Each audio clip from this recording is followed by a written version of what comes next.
Movie का start एक local theatre show से होता है जिसे बहुत से गांव वाले एंजॉय कर रहे थे और उन्हीं गांव वालों में हम एक बच्चे को भी देखते हैं जिसके फादर इस ड्रामा में एज अ हीरो परफॉर्म कर रहे थे। वो ड्रामा अभी चल ही रहा होता है कि करीब रखे फायर क्रैकर्स में आग लग जाती है और फायर क्रैकर में आग लगने की वजह से वहाँ पर धमाका हो जाता है, हर चीज जल जाती है और वहाँ पर केओस हो जाता है। और अब जिस बच्चे को हमने मूवी के स्टार्ट में देखा था उस बच्चे को हम इस आग में जला हुआ देखते हैं और यहीं से मूवी का सीन कट होकर हमें प्रेजेंट में एक न्यूज शो दिखाया जा रहा था जिसमें आने वाले थंडर यानी आसमानी बिजली से लोगों को बचने के लिए बताया जा रहा था। और यहीं पर अब हम इस मूवी के मेन कैरेक्टर जेसन को देखते हैं। जेसन अपने गांव में तो एज ए टेलर वर्क करता है लेकिन वो अमेरिका जाना चाहता है, जबकि साथ ही उसे अपने गाँव की एक लड़की से शादी भी करनी थी। लेकिन उस लड़की के फादर अपनी बेटे की शादी जेसन से नहीं करवाना चाहते और अब वो किसी तरह उसकी फैमिली को मनाने के लिए सेंटा क्लॉज के हुलिये में उसके घर जाता है। जैसे ही उस लड़की के फादर को पता चलता है कि सेंटा के कॉस्ट्यूम में वहाँ पर जेसन है तो वो उसे नुकसान पहुँचाने के लिए आगे बढ़ते हैं। पर इससे पहले कि वो कोई नुकसान पहुँचा पाते आसमान से एक बहुत ही बुरी बिजली आकर जेसन पर गिरती है और एट द सेम टाइम हम एक और जगह एक और आदमी पर ये बिजली गिरते हुए देखते हैं जिसका नाम शिबू है। और यहाँ जेसन को जल्दी से हॉस्पिटल लेकर आया जाता है। हॉस्पिटल पहुँचने पर डॉक्टर्स उसे देखकर बहुत ज्यादा हैरान थे क्योंकि जिस इंटेंसिटी की उसके ऊपर बिजली गिरी थी उस लिहाज से तो उसे कुछ भी नहीं हुआ था। और अब दूसरी तरफ हम शिबू को देखते हैं जिसके ऊपर भी बिजली गिरी थी और वो तो विदाउट किसी फर्स्ट एड के ही ठीक हो गया था। शिबू जैसे ही सोकर उठता है तो उसकी बॉडी बहुत जोर जोर से कांप रही थी और उसके हिलने की वजह से उसका घर भी इस तरह हिल रहा था जैसे अर्थक्वेक आ गया हो। और ये बात इस चीज को इंडिकेट कर रही थी कि शिबू के अंदर कुछ पावर्स आ गई हैं, शायद उस बिजली के गिरने से। जबकि यहाँ जेसन के डॉक्टर उसकी फैमिली को बता रहे थे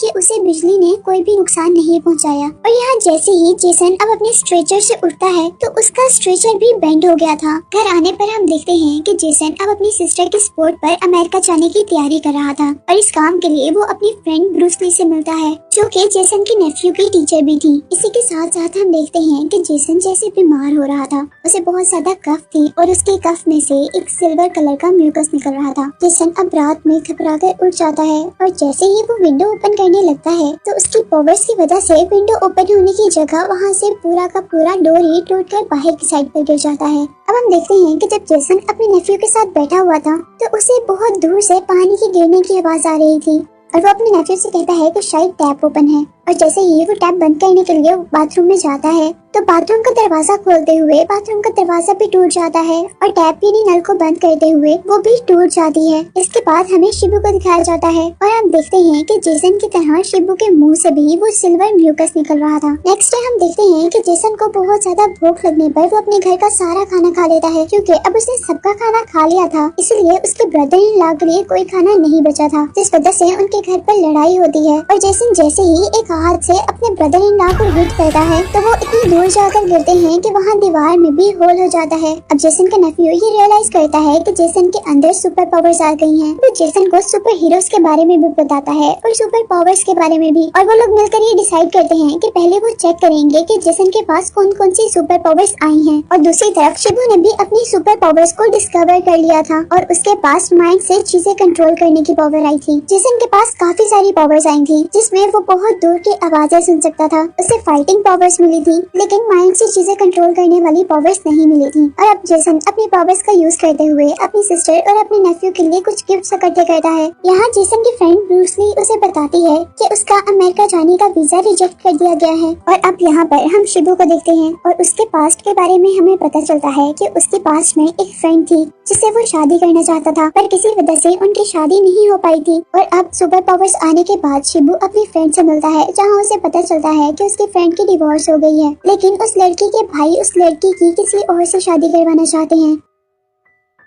उनकी इसी सब बातों के दौरान शिबू के फ्रेंड उषा की बेटी बेहोश हो जाती है जिसे वो हॉस्पिटल लेकर जाते हैं। अब यहाँ जेसन को हम पुलिस स्टेशन में देखते हैं जहाँ उसे बताया जा रहा था कि उसका वीजा इस वजह से रिजेक्ट किया गया है क्योंकि उसके बर्थ और स्कूल सर्टिफिकेट पर उसके फादर के नाम चेंज है। जेसन उन्हें समझाने की कोशिश करता है कि वो कोई मिसअंडरस्टैंडिंग थी लेकिन यहाँ पुलिस ऑफिसर उसे सच बताते हैं। यहाँ अब हमें जेसन की स्टोरी पता चलती है। असल में मूवी के स्टार्ट में दिखाया जाने वाला बच्चा जेसन ही था और उसके फादर की उस एक्सीडेंट में डेथ हो गई थी और उस एक्सीडेंट में जेसन की भी याददाश्त चली गई थी और अब जेसन को उसके स्टेप फादर ने ही पाला था। जेसन ये सारी बातें सुनकर शॉक था, जबकि अब हमें उषा की बेटी को दिखाया जाता है जो कि बहुत ज्यादा बीमार थी और उसका फौरन ऑपरेशन करना जरूरी था। शिबू उषा से कहता है कि मैं कहीं से भी पैसों का अरेंज करूंगा। अब हम जेसन को उसके घर पर देखते हैं और यहाँ उसके स्टेप फादर उसे बताते हैं कि तुम्हारे असल फादर उस दिन सिर्फ उस ड्रामा के हीरो नहीं थे, बल्कि वो एक सच में हीरो थे, क्योंकि उस दिन उन्होंने अपनी जान को खतरे में डालकर सबको बचाया था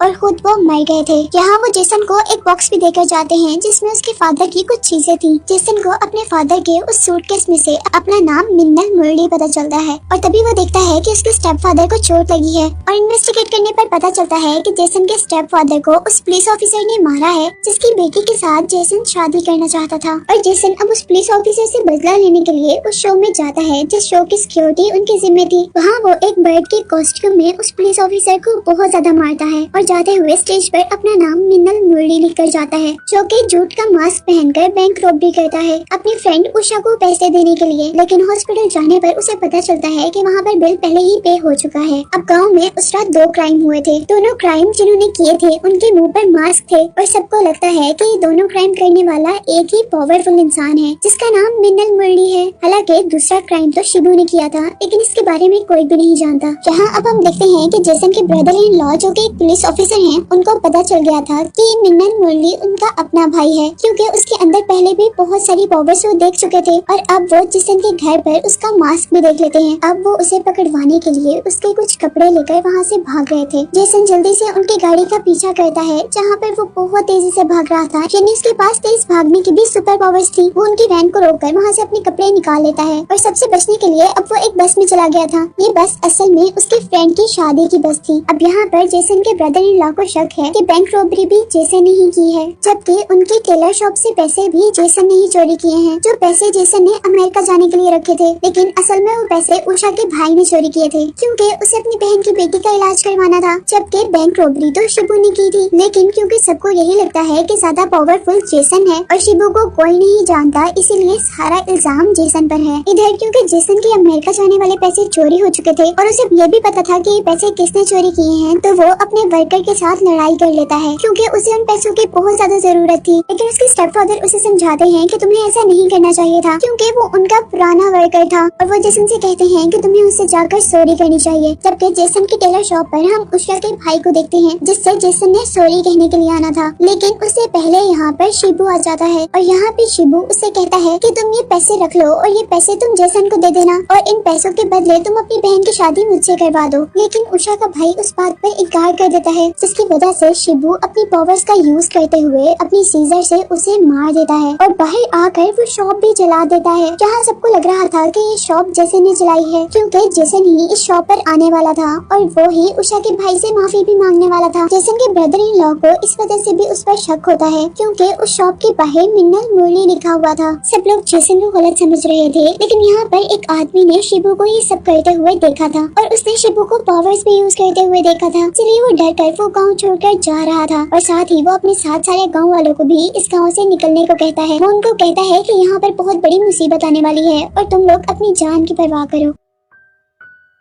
यहाँ एक और पुलिस ऑफिसर जेसन के ब्रदर इन लॉ से कहता है कि अगर जेसन को उस आदमी को मारना भी था, वो कहीं और लेकर जाकर मार सकता था। जेसन अपनी शॉप को खुद क्यों जलाएगा? अब यहाँ इन सब चीजों से परेशान होकर जेसन अपनी फ्रेंड ब्रूस ली के पास जाता है और अपने नेफ्यू के साथ उसे बताता है कि असल में मिन्नल मुरली मैं हूँ, लेकिन ये जितने भी बुरे काम हुए हैं, यानी उस आदमी का जो मर्डर हुआ है और जो बैंक रॉबरी है, वो मैंने नहीं की। वो कन्फेस करता है कि हाँ, उस दिन पुलिस वालों को सिर्फ मैंने मारा था। ब्रूस ली उससे परेशान होने के लिए मना करती है और कहती है कि मैं तुम्हारे साथ हूँ। जबकि पुलिस ऑफिसर गांव के दरमियान में एक बहुत बड़ी सी बेल लटका देते हैं और गांव वालों से कहा जाता है कि अगर कहीं पे भी मिन्नल मुरली किसी को भी नजर आए तो वो लोग ये बेल बजा दें। और दूसरी तरफ हम देखते हैं कि जेसन के साथ वाली शॉप की सीसीटीवी फुटेज में वो आदमी नजर आ रहा था जिसने असल में जेसन की शॉप को जलाया था। अब सारे पुलिस स्टेशन में खड़े होकर वो सीसीटीवी फुटेज देख ही रहे थे कि वहाँ पर शिबू जूट का मास्क पहन कर आता है सीसीटीवी फुटेज लेने के लिए, जबकि जेसन वहाँ पर बगैर मास्क के खड़ा था। सबका शक जेसन से उतर जाता है और उनको पता चल जाता है कि मिन्नल मुरली कोई और है। पुलिस वाले शिबू पर गन पॉइंट करते हैं, लेकिन वो अपनी पावर्स का यूज करते हुए सारी गन्स को गिरा देता है और वो फुटेज लेकर वहाँ से भागता है। और यहाँ अब जेसन भी अपना चेहरा छुपाते हुए उससे वो सीडी लेने के लिए वापस भागा था, क्योंकि वही सीडी तो उसकी सच्चाई का प्रूफ थी। वो दोनों भागते भागते एक बस के अंदर पहुँच जाते हैं, जहाँ पर शिबू उसके सेट को तोड़ देता है और उनकी लड़ाई के दरमियान में यहाँ पर बस ड्राइवर मर जाता है, जिसकी वजह से बस आउट ऑफ कंट्रोल होकर एक पहाड़ी से नीचे गिरने वाली थी। लेकिन जेसन उस बस और बस के लोगों को बचा लेता है और उस बस पर लिख कर जाता है असल मिन्नल मुरली, लेकिन उसका नाम अभी भी किसी को नहीं पता था। इस लड़ाई की वजह से लोगों को ये पता चल गया था कि यहाँ पर दो मिन्नल मुरली हैं, एक वो जो अच्छे काम कर रहा है, एक वो जो बुरे काम कर रहा है। अब दूसरी तरफ हम दोबारा शिबू को देखते हैं जो कि अपनी फ्रेंड उषा से शादी करने वाला था और अब वो उस आदमी को मार देता है जिस आदमी से उषा की सेकंड मैरिज होने वाली थी, और वो उस कार पर जेसन की तरह लिखता है असल मिन्नल मुरली। अब यहाँ हमें पता चलता है कि असल में जेसन और शिबू की लड़ाई की वजह से वो दोनों एक दूसरे की असलियत जान गए हैं। अब यहाँ जेसन और शिबू अपनी असली हालत में एक दूसरे से मिलते हैं और शिबू जेसन से कहता है कि अगर तुम मेरी मदद करो उषा से शादी करने में तो मैं ये गाँव छोड़कर चला जाऊंगा। लेकिन जेसन उससे कहता है कि मैं ये बात कैसे प्रूव करवाऊंगा कि मैंने कोई बुरा काम नहीं किया, ना ही मैंने उस आदमी का मर्डर किया है और ना ही मैंने बैंक रॉबरी की है। वो लोग अभी ये बात कर ही रहे होते हैं कि वहाँ पर उस गाँव की बेल बज जाती है, जो बेल उन्होंने मिन्नल मुरली के ढूंढने पर लगाई थी। और यहाँ अब हम देखते हैं कि वही आदमी आ गया था जिस आदमी ने शिबू को आग लगाते हुए देखा था और उसने पुलिस को बता दिया था कि असल मिन्नल मुरली शिबू है। और जैसे ही सब लोग उस पर पत्थर फेंकने लगते हैं तो वो अपने माइंड और अपनी पावर्स का यूज करते हुए उनको हवा में ही खड़ा कर देता है। और यही दूसरी तरफ हम देखते हैं कि जेसन के ब्रदर इन लॉ ने उसे भी अरेस्ट कर लिया था और यही उस क्राउड में से शिबू गायब हो गया था और वो उस गांव से भागने वाला था। लेकिन सारे गांव वाले यहाँ पर इकट्ठा हो गए थे क्योंकि वो शिबू को इस गांव से बाहर भागने नहीं देना चाहते थे। शिबू जैसे ही अपने घर से बाहर भागने वाला होता है तो वो देखता है कि उषा अब उसके घर पर आ गई है। ये देखकर शिबू बहुत ज्यादा खुश होता है, लेकिन तभी गाँव वाले आकर उसके घर को जला देते हैं। वो तो घर से बाहर था जिसकी वजह से वो तो बच जाता है, जबकि उसके फ्रेंड उषा और उसकी बेटी मर जाते हैं। और अब वो इस गुस्से में पूरे गांव को उसी तरह खत्म करना चाहता था जिस तरह उसकी फ्रेंड मरी थी, यानी आग लगाकर। अब यहाँ हम देखते हैं कि पुलिस वाले भी किसी तरह शिबू को रोकने की कोशिश कर रहे थे क्योंकि वो भी जान गए थे कि शिबू अब बदला जरूर लेगा। और शिबू ने अब एक क्राउड के अंदर बहुत ज्यादा बम लगा दिए थे जिसकी वजह से जगह जगह आग लग जाती है। और अब पुलिस ऑफिसर्स जेसन के पास आते हैं, वो उससे कहते हैं कि हम ये नहीं जानते कि तुम्हारे पास क्या सुपर पावर्स हैं और तुम क्या कर सकते हो, लेकिन प्लीज तुम किसी तरह हमारे गांव को शिबू से बचा लो। वो जल्दी से जेसन को जेल से बाहर निकालना चाहते थे, लेकिन उनकी कीज गुम हो जाती है और जेसन अपने हाथ से गेट तोड़ते हुए बाहर निकलता है। और अब जेसन अपने बनाए हुए नए सुपरमैन कॉस्ट्यूम में वहाँ पर पहुँचता है जहाँ पर आग लगी हुई थी। और यहाँ पर जेसन और शिबू के दरमियान में लड़ाई शुरू हो गई थी, लेकिन क्योंकि शिबू के पास माइंड कंट्रोल करने की पावर थी और जेसन के पास ऐसी पावर नहीं थी तो जेसन हारने वाला था। और अब वो लड़ाई को छोड़कर शिबू को समझाने लग जाता है कि तुम प्लीज गाँव वालों को छोड़ दो। वो कहता है कि गाँव वालों ने तुम्हारा क्या बिगाड़ा है। और तभी शिबू उसे कहता है कि मेरी फ्रेंड उषा ने भी किसी का कुछ नहीं बिगाड़ा था और मैंने भी किसी का कुछ नहीं बिगाड़ा था, तो मुझे ये सजा क्यों मिली है। और अब शिबू अपने गुस्से में जेसन को बहुत ज्यादा मारता है और क्योंकि जेसन की पावर्स थोड़ी कम थी इसीलिए वो हार रहा था। जेसन शिबू को मारता है और वो जाकर एक जमीन पर गिरता है जिसकी वजह से उसकी वो याददाश्त वापस आ जाती है जब मूवी के स्टार्ट में उनके गाँव में आग लगी थी और उसके फादर ने सबको बचाया था। और यहाँ अब उसके पास भी माइंड से चीजें कंट्रोल करने की पावर आ गई थी और वो अपने फादर की तरह यहाँ सारी चीजों को बचाने वाला था। और इतनी पावर्स आने के बाद अब जेसन एक बहुत बड़ा स्पेयर उठाकर शिबू की तरफ बढ़ता है